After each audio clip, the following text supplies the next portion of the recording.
যাও মায়ের কাছে,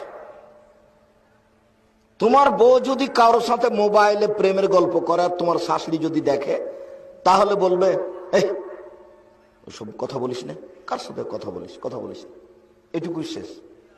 আর তোমার মা যদি দেখে তোমার বউ কারোর সাথে মোবাইলে প্রেমের গল্প করে, তাহলে তোমার মায়ের গল্প ওই বুকের এই কলিজার এই দিক দিয়ে লেগেছে আর একবার ওই দিক দিয়ে বের হয়ে গেছে তোমার মা। ইন্না লিল্লাহি ওয়া ইন্না ইলাইহি রাজিউন। বৌমা আমার আর একজনের সাথে কথা বলে, ইন্না লিল্লাহি ওয়া ইন্না ইলাইহি। এটা তোমার মা আর এটা তোমার শাশুড়ি, আকাশ জমিন পার্থক্য আছে বেটা। তোমার বউকে জেনা করার সুযোগ দিবে তোমার শাশুড়ি আরো, আর তোমার মা ভাব দিবা, ভাবাই যায় না।